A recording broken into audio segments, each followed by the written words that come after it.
been a minute since I did these. I've been busy. I've been working on the other videos. And as you see, I just put out the video for Midnight from the band Blak. Also, another problem was we had problems with the Wi-Fi here, so I couldn't upload everything. As a matter of fact, I had to upload the Midnight video a few times before it finally went up on YouTube finally because of the signal. Long story with that. And also, I did do another one of these videos, but I wasn't happy with it, so I decided to delete it and do a whole new one. So, here we go. I hope you enjoy this one. Uh, like and subscribe, leave me some comments below, especially if you can relate to any of this, if you're around for any of it. You just probably bounce back and forth, just as a story comes to mind. I mean, I will try to keep them in somewhat order, but they probably won't necessarily be in order, but yeah, especially if it's something interesting I have to talk about, like today. So, something I forgot to mention, like I said, these aren't in order, but before previous things, back in 91, uh, when my in-between shift, when I was staying in Covenant House, and then I was bouncing around, I was at the other shelter, the Los Angeles Gay and Lesbian Shelter, and then been back to Covenant House. In between that time, one of the people one of my people staying with at Covenant House had told me about a thing called GR, General Relief, which for everybody else is welfare. So at the time, and I was kind of back and forth then. I don't remember where it was exactly at. Oh, actually, I think I might have been squatting or in between squatting and the shelter. I'm not sure. I've slept since then. It's only been fucking 20 some odd years. Okay, give me a fucking break. But so they told me about GR, that I'd get like some money and I'd get emergency food stamps, blah blah blah. And I thought, sure, why not? So, it took the original place they took me to. It was just these two different places I went to. They took me to this place. It was in Rampart Division of the GR office. Oh my fucking god! This place was a fucking nightmare. I mean, it was crowded. It was packed. It was all types of smells because you had people with their families there, and you had homeless people there. You had homeless families. You had people with mental illnesses, and then you had homeless people with mental illnesses, and yeah, all that mixed together.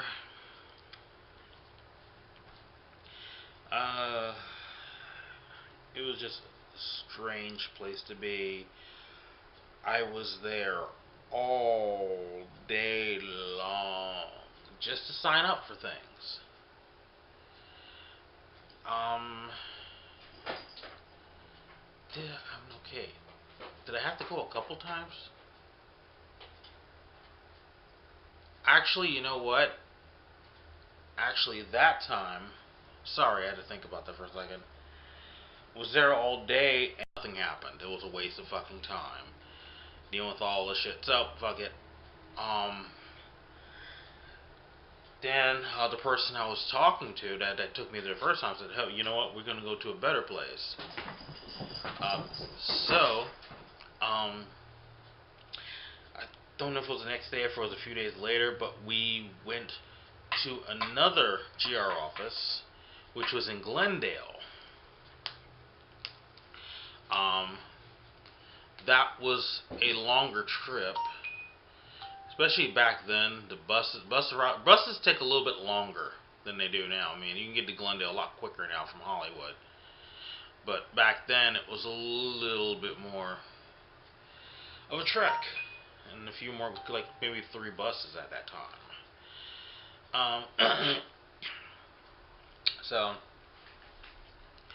went to Glendale once again, sitting around all day. I mean, the office was less of a clusterfuck.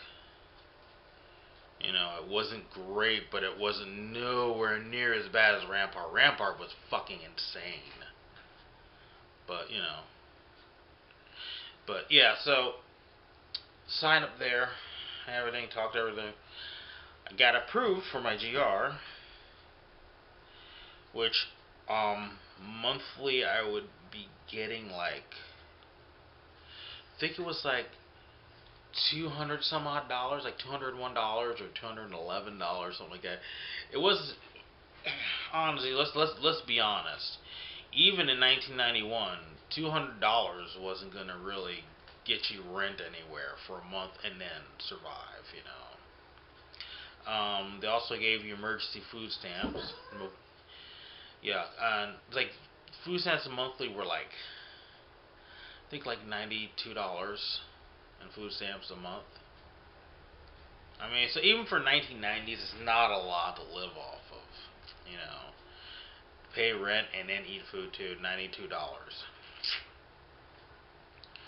But that's what they had. So it was like, man, whatever. I was like, you know, actually, I think it wasn't. No, I wasn't at Covenant House. But yeah. So got that, and they offered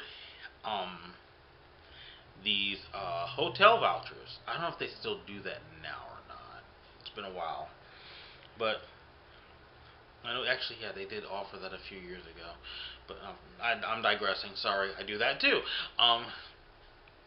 They have these vouchers, which would give you like 2 weeks in a motel or hotel somewhere, usually in shitty parts of town.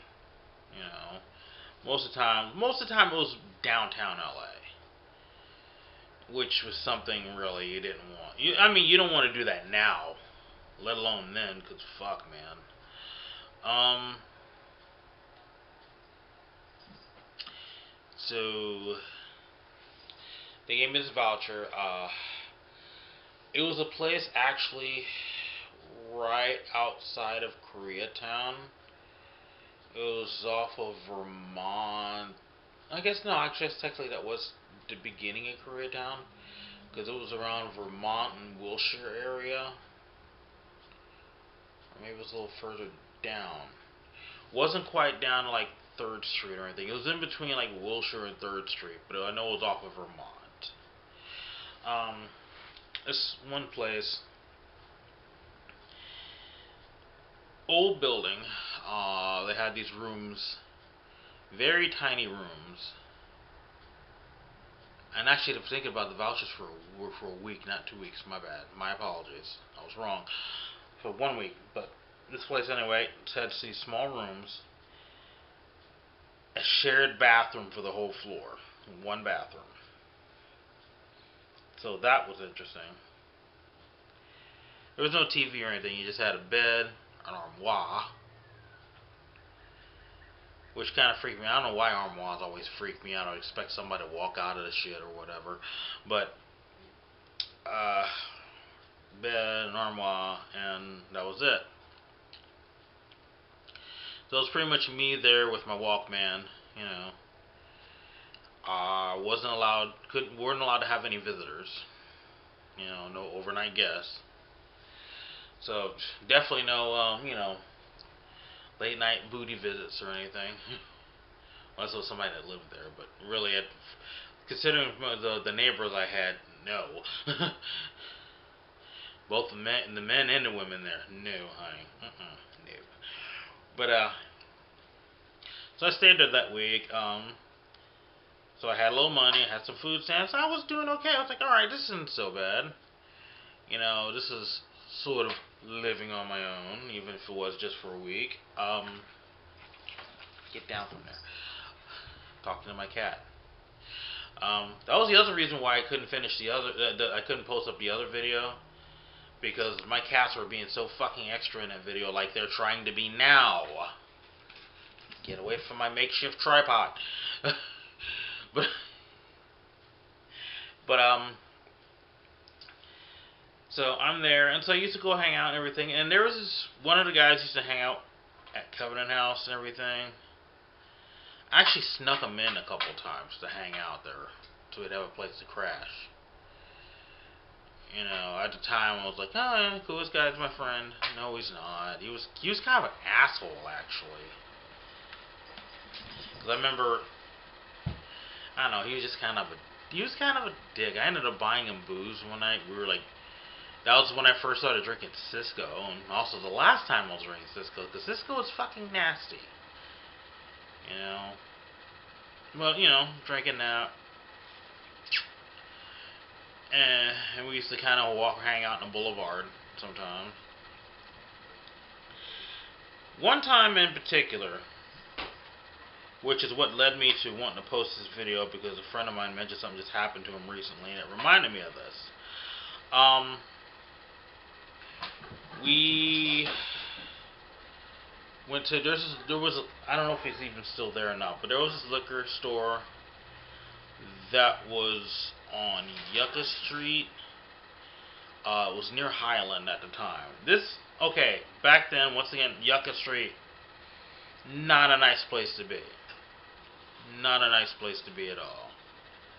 Too many crackheads and the gangs. It's completely different now. But back then in the 90s, shit. You know, between fucking gang fights and fucking tweakers and crackheads. Actually, more so crackheads back then and heroin addicts.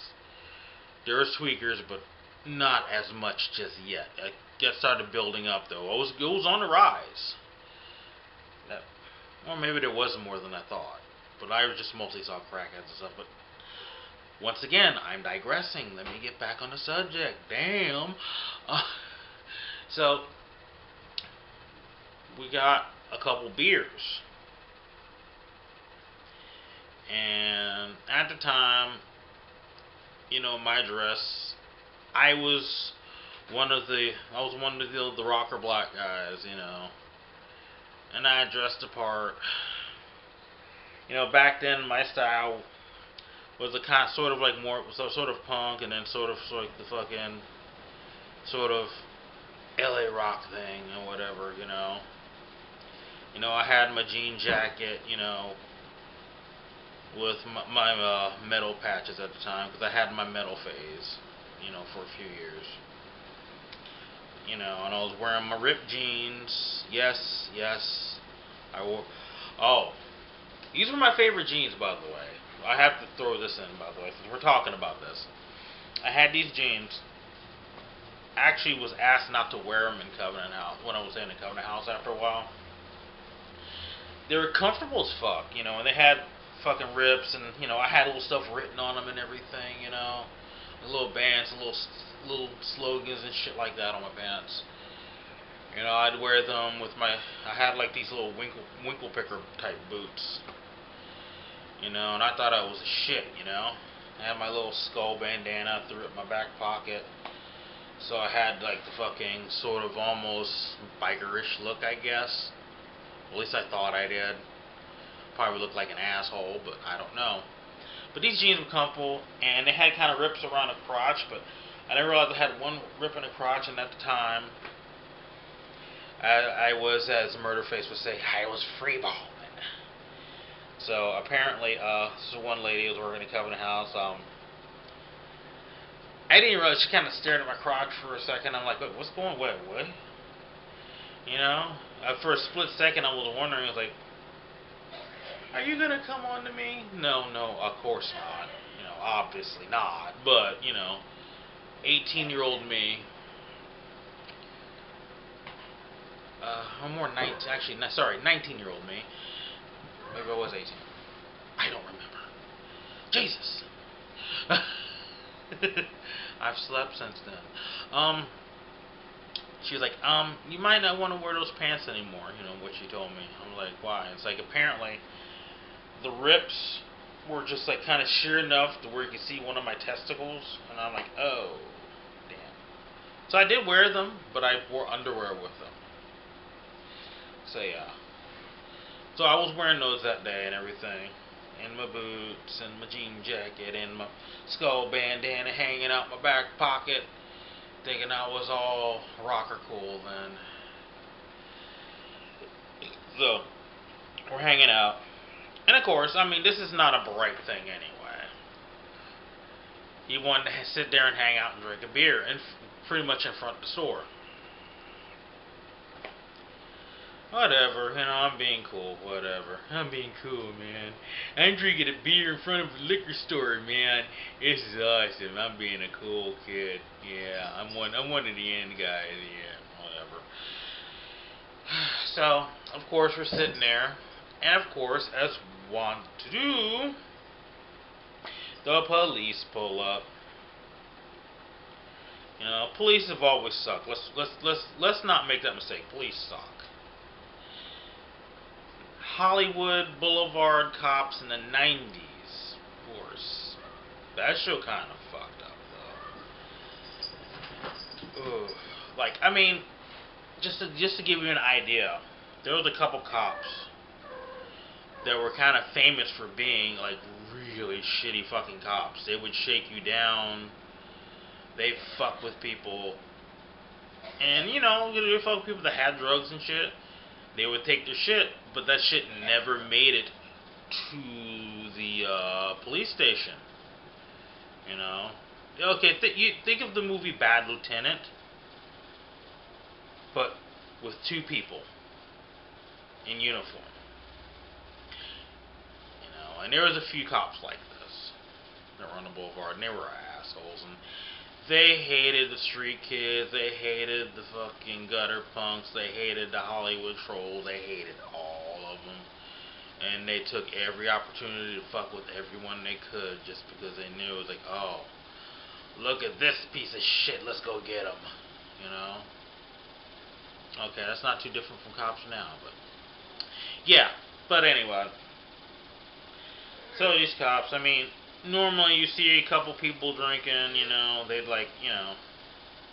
make you pour, like any other cop would make you pour your shit out, write you a ticket, or maybe even tell you to take a walk or something. Or they might, just run your ID. Well, nowadays they run your ID. Definitely. Check, see if you have any warrants or anything. These guys, they decided to get fucking really fucking all tough and jack us up against the wall and everything. Cop pulls my bandana out my back pocket, throws it on the ground. He's like, what gang are you in? I'm like, what?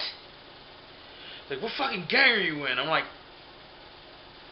I'm not in no fucking gang. And the guy I was with, the black guy I was with, that was hanging out with and everything, he looked, I was like, look at him. Does he look like he's in a fucking gang? I mean, for fuck's sake. I mean, that's like, they're fuck.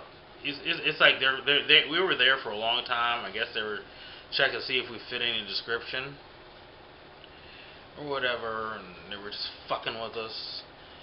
And then eventually they let us go, because really, except for drinking beer in front of a fucking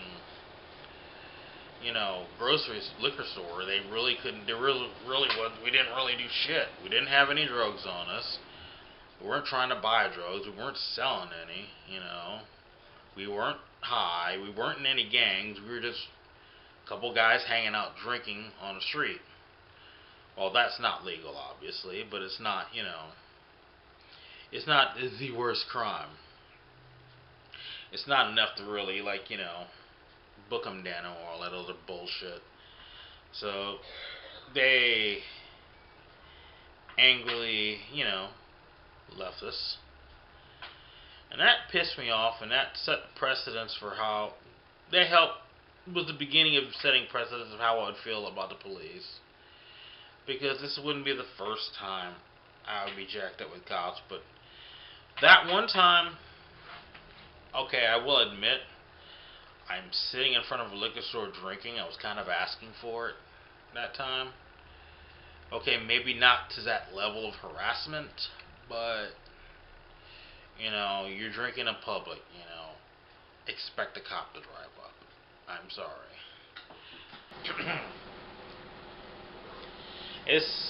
In my time living in Los Angeles, this has happened numerous times actually, and I've had friends this has happened to too. This is nothing new. Police get bored, get jacked up, Like I said, as I said, that one time, it's understandable. I'm sitting in public drinking. What the fuck to expect? However, there was many times after that I was either walking or driving. Maybe I was driving my bass player home from band practice, and I get jacked up by cops that aren't even from that district. That story I'm going to tell you in the next video. I'm trying to keep these videos like at least as close to under 20. We're going to say under 25 minutes because I know this is going to be definitely over 20 minutes. But I'm trying to keep these within 20 minutes. I'm not trying to have these go 45 minutes or anything. But the next video I'm going to share more stories of dealings with the Los Angeles Police Department. And then after that I'll get back to what happened living in squats and everything and what happened with that. But yeah, I want to finish this one out first. Because I have some interesting stories to tell about this. Like I said, especially in light, a friend of mine had dealt with getting fucked with by cops too, just because he fit the description of, somebody. And it's like, oh, I know that. That's happened to me a few times. There's nothing scarier than getting handcuffed and they park you in front of a police car so the person in the police car can identify you whether you're the person that robbed them or whatever or not. And you're hoping, God, I hope, and all you can think is like, God, I'm hoping I don't look like this other black guy that they're looking for, that the cops pull me over for, because since I'm black, I must be, look exactly like the guy. I could be it, I don't want somebody going, well, they all look alike anyways, that's probably him, and then my life is fucked. I go to jail for something I didn't even fucking do, and there's no way to prove it, because that's their word against mine. Who's gonna believe, a guy at the time who may have been homeless at the time, or, the Los Angeles Police Department, Los Angeles' finest. Yeah, whatever. But yeah, anyway, I'm actually going to try to do that video within the next couple days. Because I have a 7-day work stretch coming up.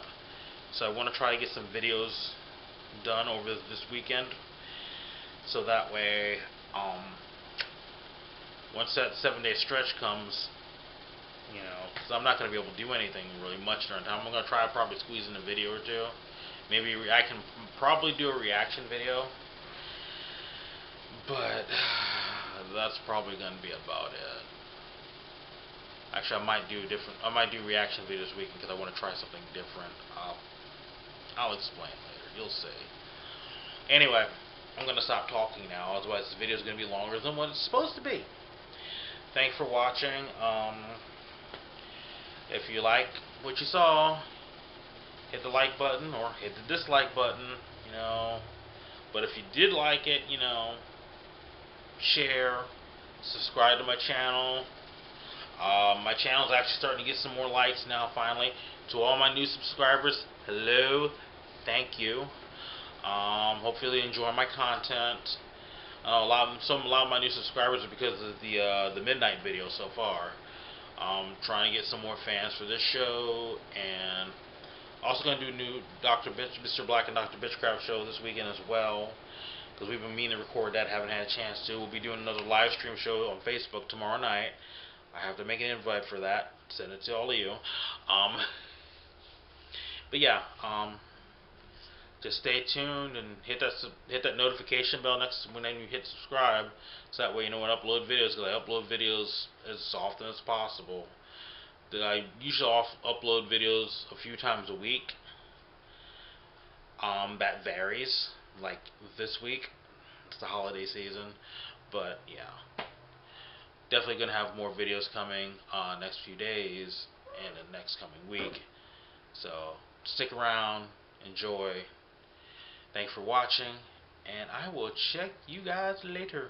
Bye bye. Oops, I didn't mean to take the video, but hell, we have video. Hi. What's up, cat? What you doing? Wanna be in my video? Fine, walk away. Fuck you too, cat. How about you? Thaddeus. And fuck you too. Fuck both y'all. Fucking kids, no respect for elders, I swear to God.